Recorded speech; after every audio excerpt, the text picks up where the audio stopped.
Hey guys, welcome back to my YouTube channel. I'm currently on my period, so for this week's extreme adventure, I'm going to get sized for a period pad, which sounds like both a strange as well as interesting endeavor. I've never really gotten creative when it comes to period pads. I stick to kind of the standard stuff that works for me. So this is actually a bit convenient and exciting. Apparently, according to the brand, 60% of women wear the wrong size pad. Maybe I'm one of them. Looking for pads. Yes, feminine hygiene and feminine needs. I have and need both of those things. There looks like there are a lot to choose from. Let's check out this sizing situation. So basically they have this chart here and you choose what size panty you are and then the flow level for day versus night. So I'm gonna get two different sizes. First is gonna be small.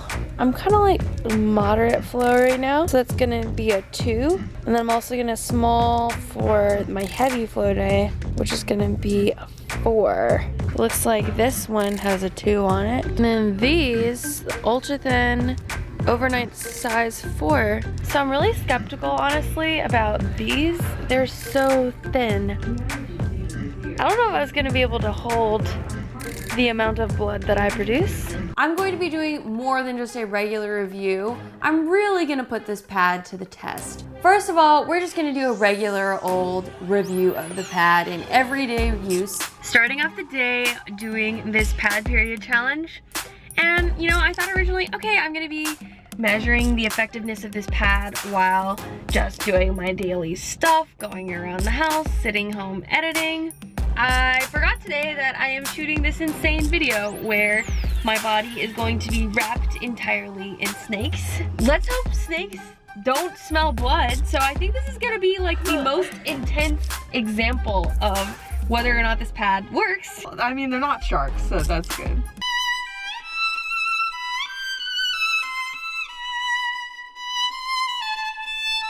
Test 2, I'm going to wear this pad during a high intensity cardio workout.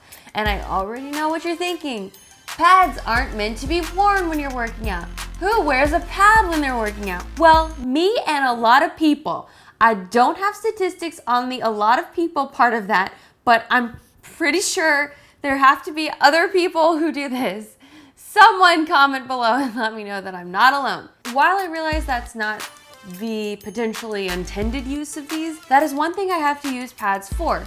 So we're gonna test it out. All right, now I'm headed to my workout. So a lot of moving my legs around, moving in general down there. So we'll see how this goes.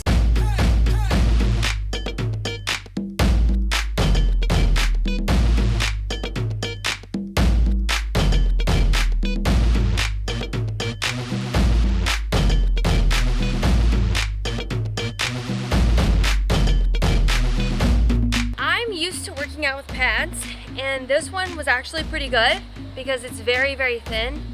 No leaks happened as far as I can see. I will have to change this immediately, so I came prepared with another pad to change into before I get in the car on the way home. And for the third test, I'm gonna sleep overnight in the pad on the heaviest day of my cycle. And this is potentially among the most important tests to do because I, like many women, have mourned the decimation of a bedsheet due to a bloody evening.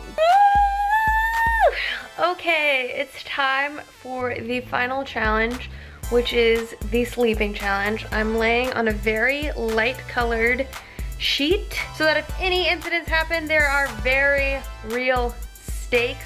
Good night. Good morning, fam.